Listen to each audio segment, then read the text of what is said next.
The girl left behind. The sky was burning, and the ground shook under her small feet. As Lyra ran through the ruined streets of her city, the tall crystal towers that once touched the clouds were now shattered and falling like glass rain around her. The sounds of war machines and screams filled the air, but her people were nowhere to be seen. They had all left in the evacuation shuttles, their sleek silver ships rising into the atmosphere, leaving the weak and the slow behind, and she was one of them. Her family had fallen from favor months ago. Her father, a high council scientist, had questioned the leadership, and now they were all punished, forgotten. She was just a child, with no way to understand politics or betrayal, but she understood one thing clearly: she had been left alone. Lyra hid beneath the broken remains of a transit station, her thin arms wrapped around her knees as explosions echoed in the distance. Her long purple hair was coated in ash, her silver skin scratched and bleeding. Her heart raced as heavy footsteps marched nearby. The ground trembled with each step of the mechanical beasts that hunted the remaining survivors. The machines were not part of her people's design. They were foreign, unknown, and deadly. She watched through a crack as one of them passed, its red eye scanning the rubble. Before moving on, her breath caught in her throat, and for a moment she thought it was over. But then the silence came, and with it came the worst sound of all, the sound of being forgotten. Hours passed, or maybe it was days. Time didn't feel real anymore. Hunger gnawed at her stomach, and thirst burned her throat. The small food capsule in her pocket was empty now, and the water purifier she carried was broken. She stared up at the night sky through the twisted metal roof above her, wondering if the stars even cared about her, if the gods her people once believed in had truly abandoned her. Her eyes started to close, not from peace, but from exhaustion, when she heard something strange, something different. Footsteps, but not like the others. Not machines this time, not heavy and cold, but strong and careful. Humana moved like a shadow through the ruins, dressed in strange armor with a glowing visor that scanned the area in soft blue. He held a strange weapon in one hand and a scanner in the other. He didn't see her at first. She didn't make a sound, but then a piece of metal shifted under her foot, and he turned fast, pointing the weapon at her. She froze, her heart stopped, and she expected death, but instead he lowered the weapon and tilted his head, curious, not cruel. She backed away, but he didn't come closer. Instead, he slowly reached into a pouch on his belt and pulled out a small round object. He placed it gently on the ground, then backed away. She watched it carefully, not knowing what it was, but hunger won over fear. She crawled out slowly, grabbed it, and sniffed it. It smelled sweet. She bit into it, and her mouth filled with warmth and flavor. She had never tasted anything like it. Her eyes widened, and for the first time in days she felt something like hope. The human watched her silently, then sat down a few feet away. He removed his helmet, revealing short dark hair, a scar over one eye, and a calm expression. He said something in his own language. She didn't understand the words, but his voice was soft, not threatening. Reached into his pack again, and this time pulled out a small bottle. He rolled it gently toward her. She opened it and drank quickly. The cool water felt like life itself. She coughed and looked at him with wide eyes. He smiled just a little, then pointed at himself and said a word, Kane. She didn't know what it meant, but she pointed at herself and said Lyra. He nodded, slowly repeating her name as best as he could. Lyra.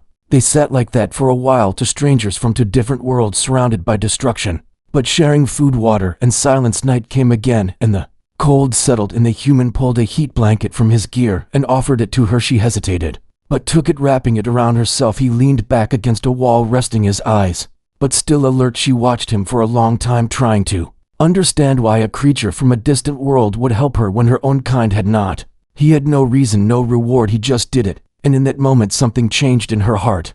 A spark of something new, something she had never known before. Trust didn't sleep much that night, but she stayed close to him, and when the morning came and the machines returned, she did not run alone this time. She followed the human soldier who had given her food, water, and warmth, and though they spoke no words that the other could understand, they both knew that they had each other now, and that was more than either of them had before. In this ruined world full of fire and fear, one human and one alien began to walk together, and for the first time the girl who had been left behind no longer felt forgotten. Human and alien in the ruins. The morning sun rose weakly through the thick smoke that hung over the ruined city, casting an eerie orange glow across the broken buildings and shattered towers. The human soldier Kane stood slowly, brushing dust from his armor, while his eyes scanned the horizon for movement. His body ached from sleeping against cold stone, but he showed no signs of weakness. His training held him steady. He checked his weapon, adjusted his pack, and then looked down at the small alien girl, who still sat under the half-collapsed canopy, holding the heat blanket close around her tiny frame. Her eyes met his, and for a moment they just looked at each other, neither speaking but understanding enough. She stood on shaky legs and followed him quietly. As he moved through the rubble, the city was a maze of destruction, streets blocked by debris, vehicles torn apart, windows blown out, and walls scorched by fire. The machines that had attacked still patrolled certain zones, but Kane seemed to know how to avoid them.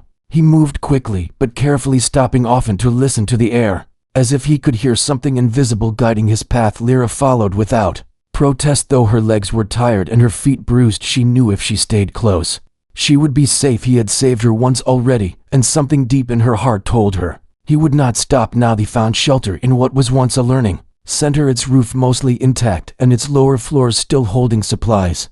Kane broke open a storage crate and handed her a package. She opened it and found soft cubes of food, tasteless but filling. She ate quickly while Kane sat near the doorway, watching the street outside. He took out a small device and pressed a few buttons. A holographic map flickered to life above it, showing blinking red marks and blue trails. He studied it carefully, then looked at her and pointed to a distant spot. She didn't understand the name, but she understood the meaning. It was their destination. Lyra tried to ask questions, using gestures, her hands moving in the air to shape her thoughts. But he shook his head slowly, smiling as if to say, "I wish I could explain, but I cannot." Still she nodded and accepted the silence between them. They didn't need words. She trusted him, and that was enough for now. As they moved again through the cracked streets, the sound of metal clanking echoed through the air. Kane raised his hand, signaling her to stop and hide. She dropped behind a broken wall, her heart racing as a patrol unit passed by, its massive frame scanning the area with glowing red sensors. Kane stayed perfectly still behind a burnt-out hover car, waiting until the threat was gone before waving her forward. They ran, then fast and silent, weaving through alleys and climbing over collapsed walkways. The soldier always in front, always checking corners, always ready. Later they rested inside the remains of a medical facility. Kane found clean water and bandages, and carefully tended to a gash on Lyra's leg. She winced at the sting, but he worked gently, wrapping the wound with surprising care. His hands were rough from war but gentle in purpose. She looked at him and wondered what kind of world raised humans like him, warriors who still remembered kindness. That night they lit a small flame, hidden inside a cracked generator room, the glow flickering against the walls. As they sat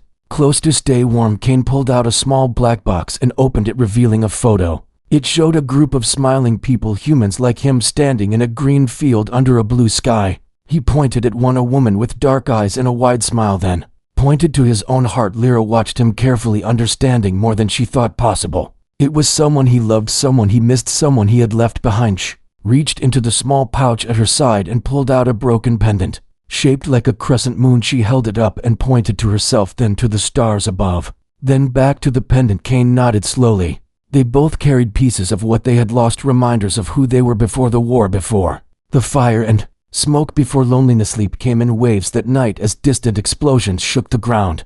Kane barely rested, his eyes always watching, always ready. Lyra curled up beside him, not because she was told to, but because she wanted to, because with him she felt safer than she ever had, even with her own kind. In the morning, they moved again, climbing through broken tunnels and across rooftops. Kane found an old surveillance drone and powered it on, connecting it to his wrist unit. He sent it forward, scouting the road ahead. They saw bodies and wreckage, signs of battle, signs of resistance. He moved fast, now more urgent, and she followed without question, knowing that whatever lay ahead they would face it together. They reached the edge of the city by nightfall, standing before a vast crater where a military base once stood.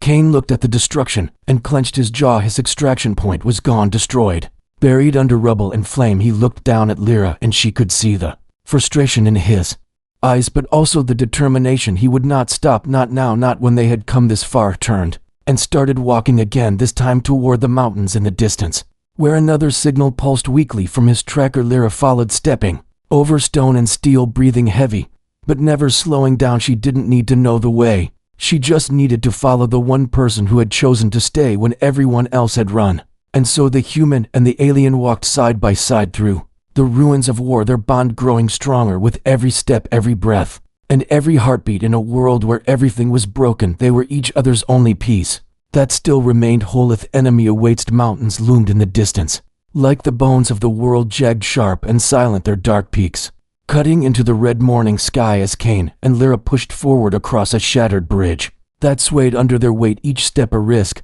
But there was no time to stop, no time To look back, the enemy was always near, even if unseen, always listening, always watching. And Kane knew it. Lyra followed him close, her breathing ragged from the climb. But she never complained, not once. She had learned something in the past days, something. Her people never taught her that survival was not about power or blood or status. It was about the will to keep going, and the will to protect someone else.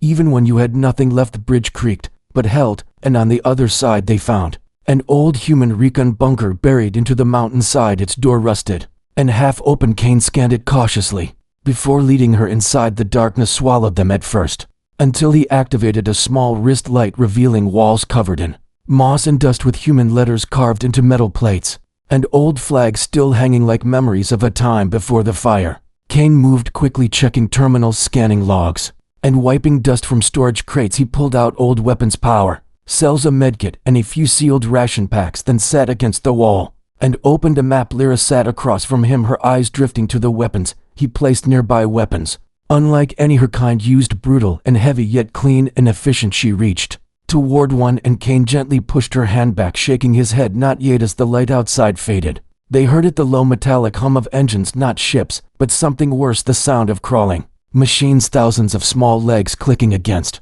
the stone like insects, but louder, faster, deadlier. Kane pulled Lyra closer, signaling her to stay quiet. His visor shifted into night mode as he peered through a crack in the door. What he saw made his breath catch just for a second, and that was rare. Dozens of biomechanical creatures moved across the valley below, their bodies twisted with wires and flesh, their eyes glowing blue, their limbs sharp and wet like blades. They were not drones, not natural, not made by any species Kane recognized, and that made them even more dangerous. These things were not just soldiers, they were devourers.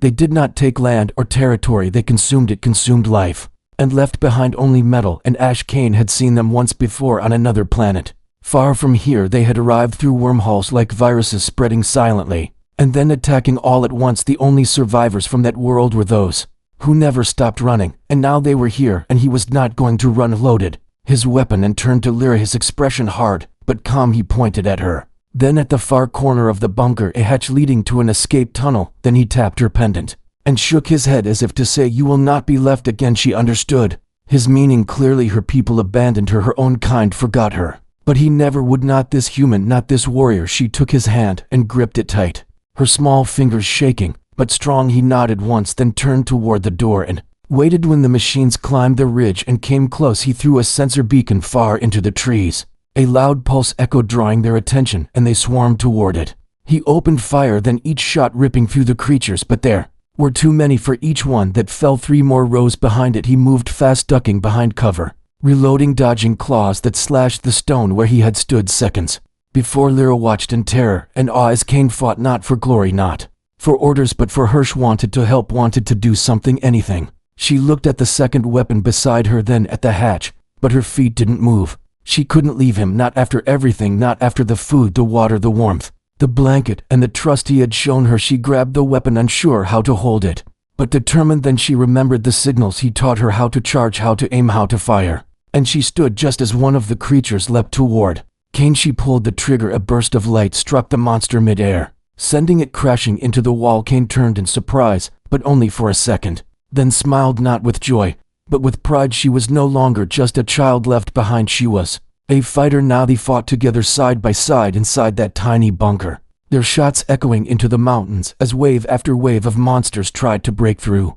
But they held the line for hours, until the last of the creatures retreated into the night, leaving only silence and smoke. Kane slumped against the wall, blood running from a wound on his arm, his armor torn, and his visor cracked. Lyra ran to him, dropping the weapon and tearing open the medkit. She wrapped his arm tightly, just like he had done for her days ago. He winced but said nothing, only looked at her with eyes that said everything. Outside the bunker, the valley was littered with broken machines and burning flesh, the sky above them now clearer than it had been since the war began. And in that silence, as the stars returned to the sky, Kane and Lyra sat together, backs against the wall, to souls from different worlds who had faced death and refused to surrender. They didn't speak, they didn't need to, they just sat there, breathing the same air, sharing the same pain, and knowing deep in their bones that the real enemy was not just the machines, it was the silence of being forgotten. And together they had broken that silence for a message of betrayal. Fire outside the bunker had died by morning, leaving behind only the smell of smoke and the twisted metal remains of the biomechanical creatures that had tried to consume them. The valley was quiet again, but it was not the peace of safety it was the silence before another storm. Kane stood slowly, his injured arm tightly wrapped, his body bruised and tired, but his spirit unshaken. Lyra helped him gather supplies, packing ammunition and rations into the small satchel he had given her days ago. She had stopped being a silent shadow, she had become his partner now, and she moved with quiet confidence, following his every move with eyes that had seen more than any child should. They climbed higher into the mountain paths, avoiding the roads, staying off the open ground. Kane checked his wrist device. Often the signal he followed was weak, but constant, a pulse from an old outpost hidden in the cliffs. He hoped to find answers, or at least a long-range transmitter that could reach orbit. Lyra walked beside him in silence, her thoughts heavy, her heart full of questions.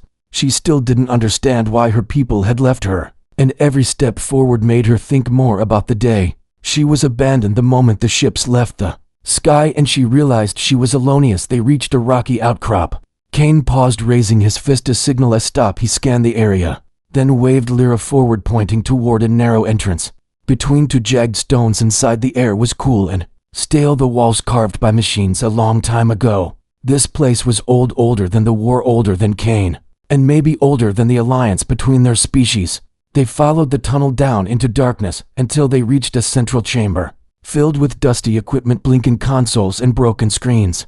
Kane moved quickly, activating systems, powering up generators, and connecting his device to the central hub. Lyra watched him move with purpose, each step measured, each command deliberate, until finally the screen flickered to life, and a message began to play. The language was her own, smooth and melodic, but filled with tension. The voice was official, cold and familiar. It was the voice of the council, the leaders of her people, and they were speaking of her by name. Lyra, daughter of Vorn of the discredited science caste, accused of harboring unauthorized thoughts and conducting forbidden research. Kane didn't understand the words, but Lyra did, and as she listened, her hands began to tremble. The message continued, stating that her removal was necessary for political harmony, that no rescue effort should be attempted, that her life was considered a liability, and her death an acceptable loss. Stepped back from the screen as the voice continued, listing charges against her family: crimes of thought, crimes of speech. Her father branded a traitor, her mother erased from records, her entire bloodline condemned, and all of it hidden behind the lie of evacuation, all of it buried under the sound of war in flames. She felt the world spin under her feet, the ground falling away, as if nothing around her was real anymore. She turned to Kane, who stood still, watching her face, knowing something was wrong even if he couldn't hear the words. She collapsed to her knees, her breath caught in her throat, tears welling up in her eyes, not because of fear, but because of the unbearable weight of betrayal. Her people, the ones who taught her to honor truth, to value loyalty, had cast her aside like broken glass.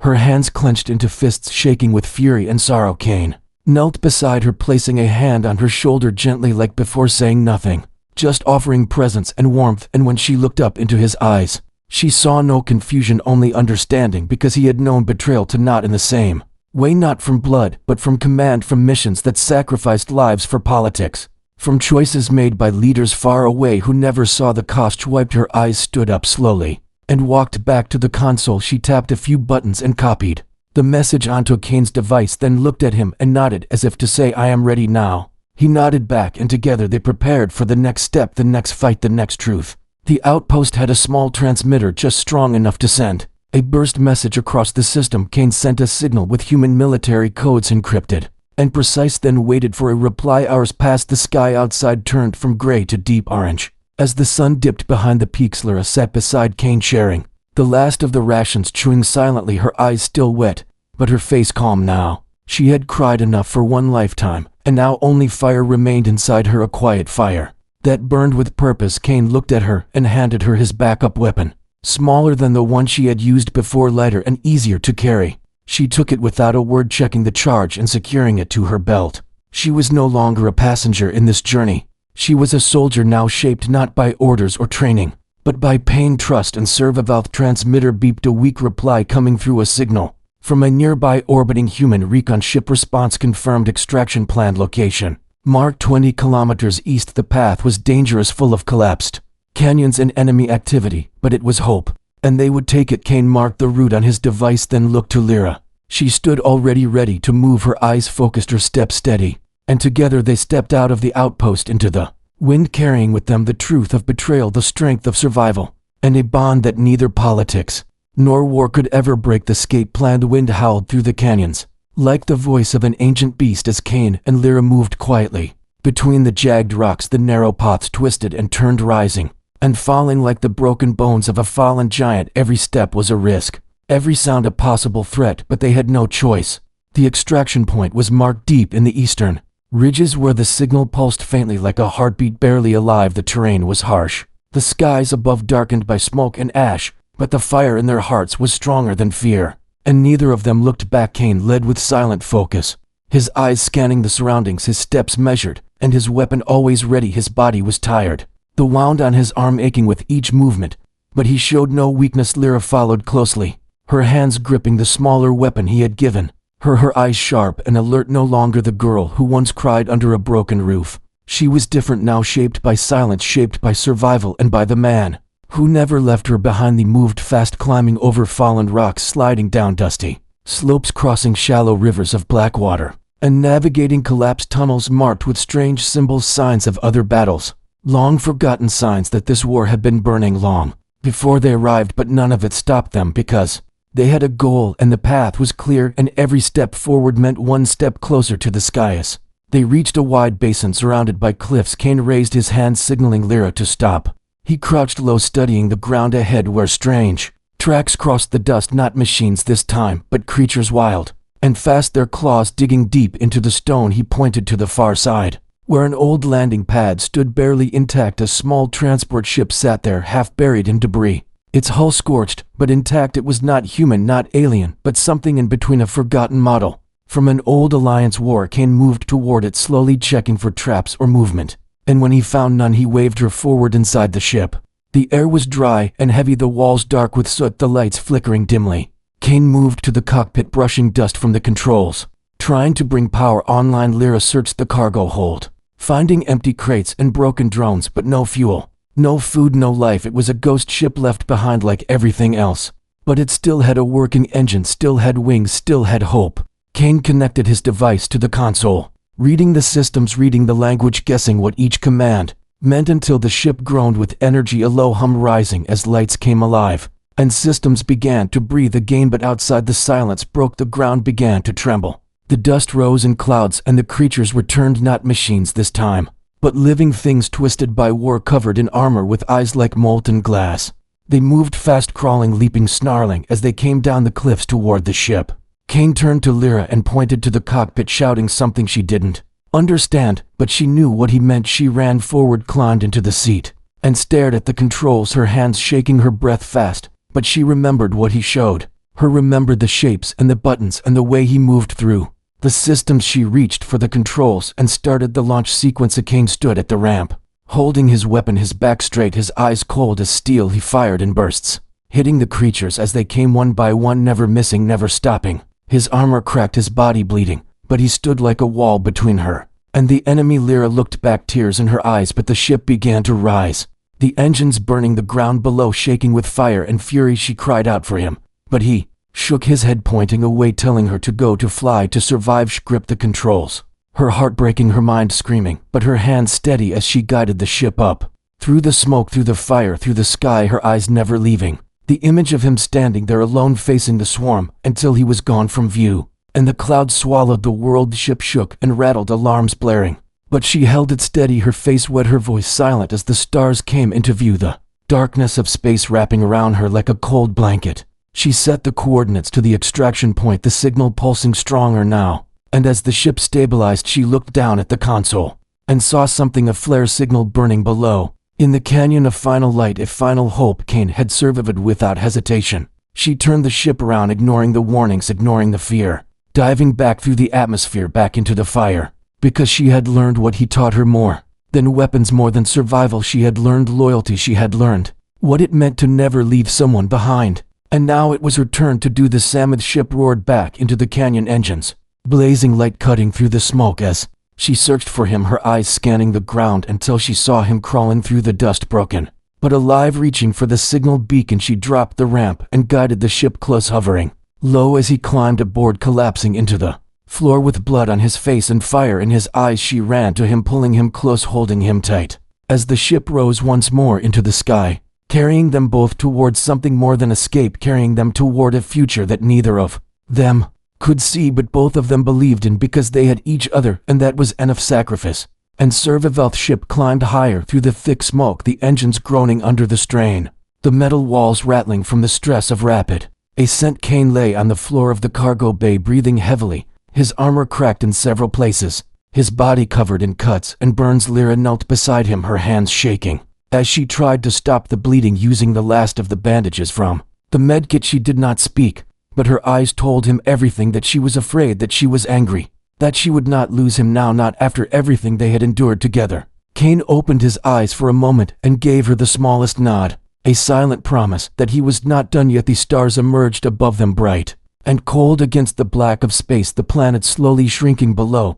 but their escape was not safe. Yet the long-range sensors blared a warning, multiple signatures approaching. Fast ships, not human, not her people, something else entirely, the same kind of enemy that had sent the biomechanical creatures on the ground. Kane forced himself to sit up, grabbing the edge of a console for support, his movements slow but steady. Lyra moved to the cockpit, following his urgent gesture to check the incoming data. The display showed 3 hostile craft closing in from the planet's shadow, sleek angular shapes, armed and fast. Kane stumbled forward into the cockpit and took the co-pilot's seat, his hands moving over the controls, guiding her through a vase of maneuvers. The small transport was not built for combat. It was old, damaged, and slower than their pursuers. But Kane knew how to make the most of every scrap of power, every hidden advantage. He diverted all non-essential systems to the engines and shields, ordering Lyra, with sharp gestures, to hold the ship steady and adjust the thrusters. When he signaled, her grip on the controls tightened, her eyes locked on the glowing path ahead. The first volley of plasma fire streaked past the cockpit, lighting the cabin in a flash of orange. Kane fired the rear cannons, hitting one of the enemy ships and sending it spinning into the void, but the other 2 closed in fast, their weapons charging. Lyra banked hard to the right, narrowly avoiding a barrage that would have torn through the hull. Kane activated the emergency countermeasures, dropping a cloud of reflective debris. Behind them, one of the enemy ships collided with it, breaking apart in a silent explosion of fire and shards in the darkness. Only one remained, but it was the fastest, the most dangerous. Kane's visor display showed damage to their rear shields and overheating in the main engine. They would not survive another direct hit unless something changed quickly. He looked at Lyra, then at the weapons panel, his mind moving through possibilities, and he made a choice, one that burned in his chest but left no room for doubt. He set the controls for manual override, locking the flight path straight toward the extraction signal, then unstrapped himself and began moving toward the cargo bay. Lyra called out his name in her own voice, her language raw and full of fear, but he only turned once, giving her a look that told her to trust him. In the cargo bay, he unlocked the ramp override, exposing the blackness of space beyond, and pulled one of the heavy magnetic launchers from the wall. He waited until the enemy ship was close enough, until its weapons glowed with the heat of charging, and then he stepped to the very edge, bracing himself with the harness. He took aim and fired the magnetic slug at full power. The shot ripped through the enemy's forward section, tearing it open and sending it spinning into the dark. But the blast wave slammed into the transport, throwing it off course. Kane's harness snapped, and for a moment he was gone, tumbling toward the void. Lyra screamed his name, her voice breaking as she pulled the ship into a sharp turn, her hands fighting the controls against the violent spin. The extraction signal was now behind them, but she didn't care. She activated the emergency thrusters, pouring all remaining fuel into the maneuver, chasing the faint beacon of his suit in the darkness. The ship shuddered from the strained systems failing one by one, but she kept going, eyes fixed on that flicker of life. Ash reached him just as the life support warning flashed. His body drifting limp in the black, she opened the bay doors and guided the ship close enough for the magnetic clamps to grab him, pulling him inside. The moment the bay sealed, she tore off his helmet, checking for breath and heartbeat. He coughed weakly, his eyes fluttering open just enough to meet hers, and she pulled him close, pressing her forehead to his as if to anchor him here.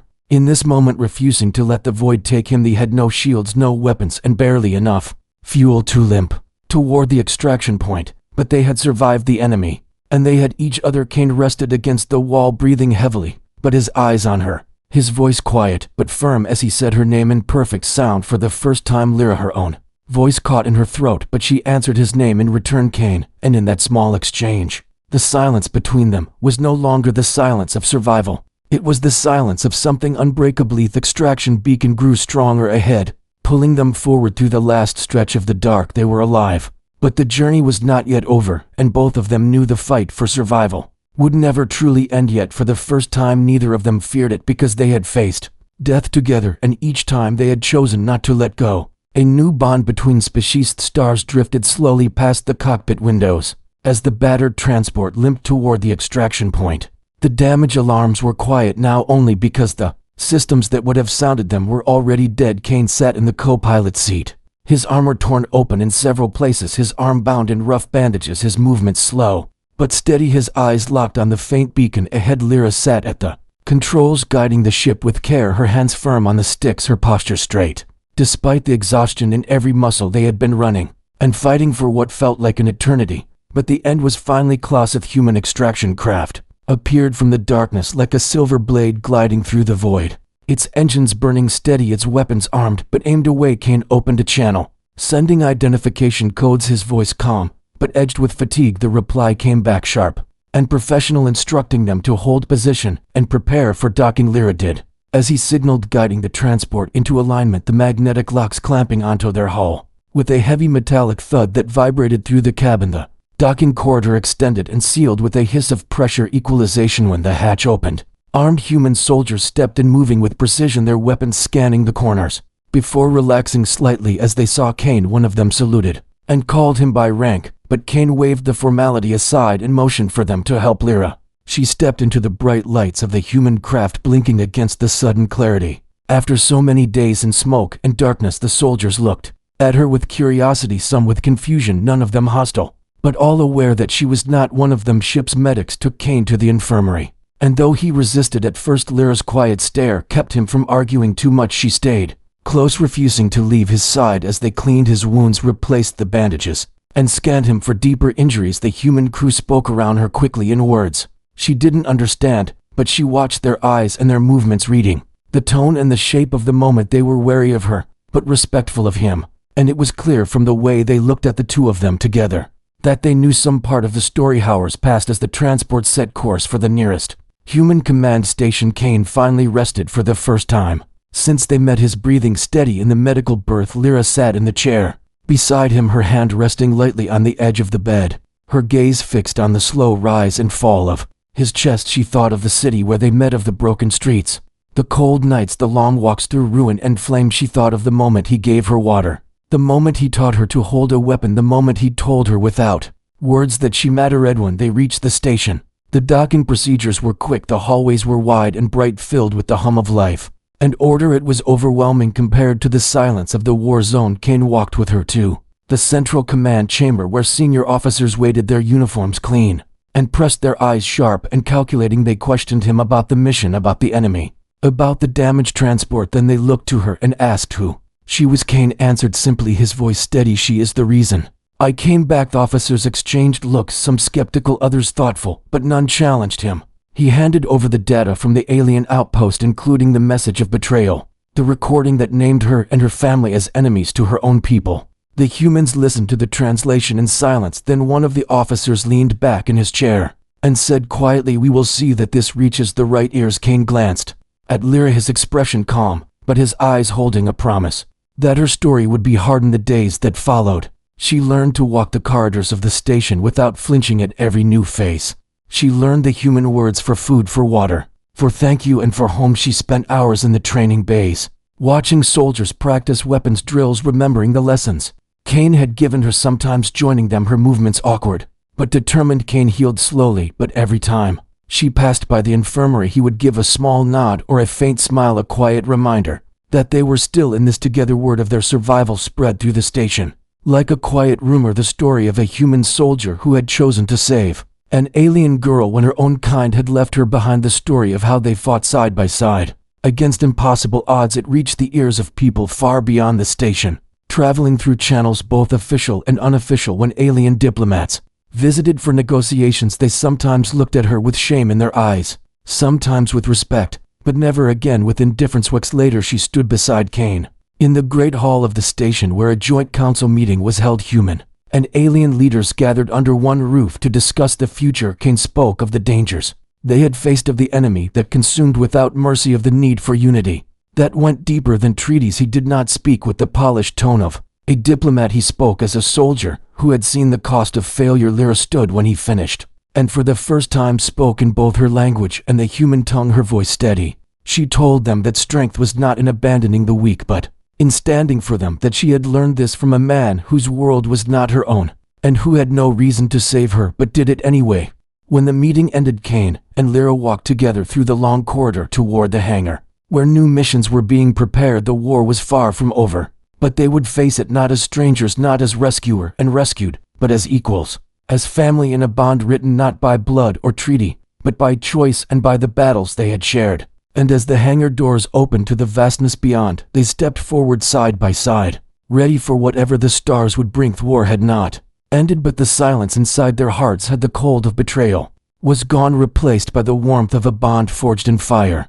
And Lost King stood at the edge of the hangar, his armor repaired, his body stronger, but his eyes still carrying the memory of every battle. Lyra stood beside him, her head held high, her weapon at her side, her face calm, but ready for what lay ahead. The human crews moved around them, preparing ships, loading supplies, speaking in clipped voices that carried the urgency of missions yet to come. But for Kane and Lyra, the noise faded into the background, because the only thing that mattered was that they were still here and they were still together. The council had accepted her testimony. The recording from the alien outpost had spread across systems, exposing the truth about her abandonment and the disgrace of her leaders. Whispers of change moved through the halls of power. Though Lyra knew that change came slowly, she no longer cared about the politics of her people. Her home was no longer a place of buildings or flags. Her home was the space she shared with the human who had refused to let her die. Kane had given her more than life. He had given her the chance to become something more than she had ever been. The day before departure, they stood in the observation deck, staring at the endless black dotted with stars. Kane broke the quiet with her name spoken in the soft tone he used only when the world outside was far away. Lyra answered with his name, her voice carrying the same unshaken truth. They had nothing left to explain and nothing left to prove. They had already faced the worst and chosen to fight for each other. When the new orders came, Kane did not hesitate, and neither did she. They were to travel with a joint strike team to investigate enemy activity near the edges of charted space, a mission dangerous and uncertain, but that was how every path began.